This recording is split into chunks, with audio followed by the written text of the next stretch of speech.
are watching खबर face to face. दर्शकों, स्वागत है आपका खबर फेस टू फेस में। मैं ज़ीशान आज़मी। आज की ताज़ा खबर देखने से पहले हमारे चैनल को सब्सक्राइब कीजिए और बेल आइकन दबाना ना भूलें ताकि आपको डेली अपडेट तुरंत मिल सके। आइए देखते हैं आज की ताज़ा खबर।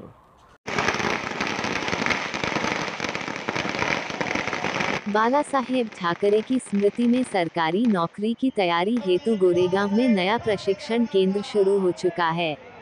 उद्घाटन 23 मई को डिप्टी सीएम एकनाथ शिंदे ने किया।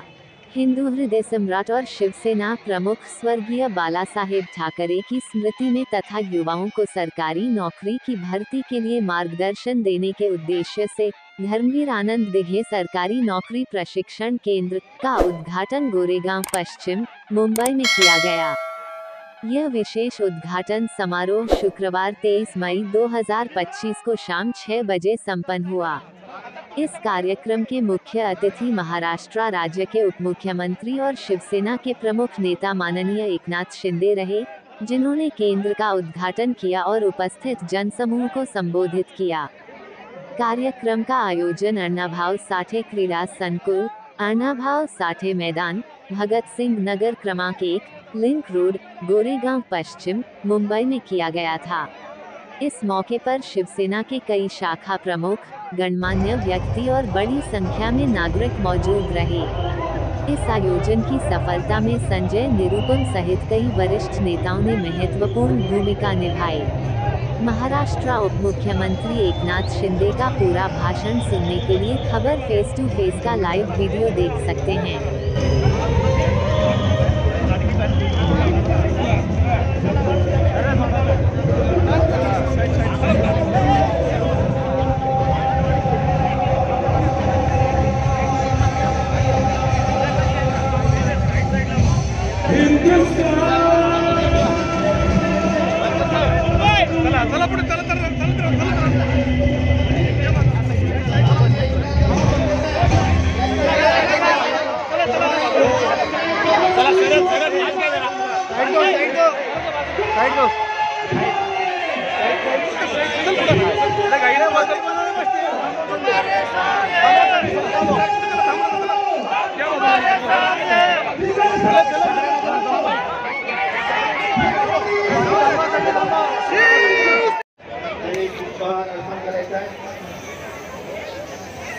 मी शिंदे साहेबांना विनंती करतो, महाराष्ट्राचा आराध्य दैवत श्री छत्रपती शिवाजी महाराज यांच्या प्रतिमेला पुष्पहार अर्पण करायचा आहे।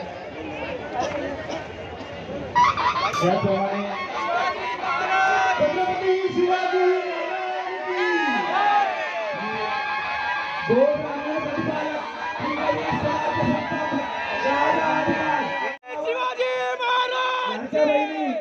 या अण्णाभाऊ साठे मैदानामध्ये उपस्थित आहेत आणि आपले हे लाडके बहीण योजनेचे शिल्पकार ठरून महाराष्ट्रामध्ये आपली सत्ता पुनर्स्थापित झाली।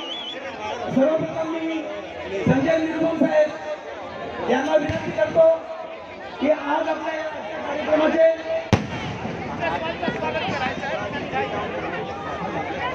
करून ते या ठिकाणी सभास्थानावरून पुढील कार्यक्रमासाठी रवाना होती। त्यानंतर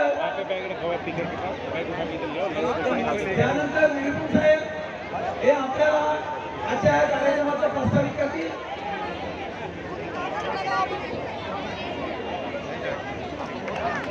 धन्यवाद। शिवसेना शिवसेना। आणि आता संजय निरुपम साहेब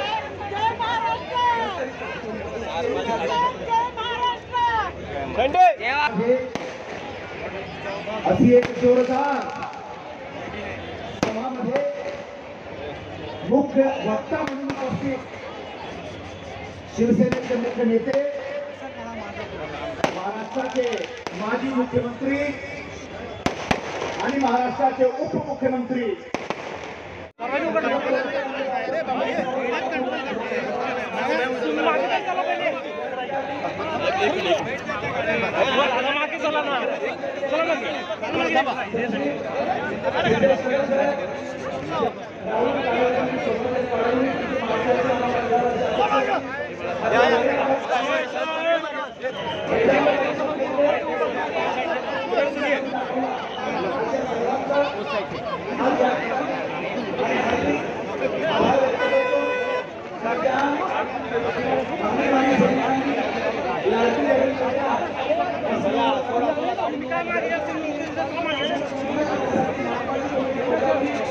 जाऊ द्या ड्रायव्हर गाडी हळूहळू द्या.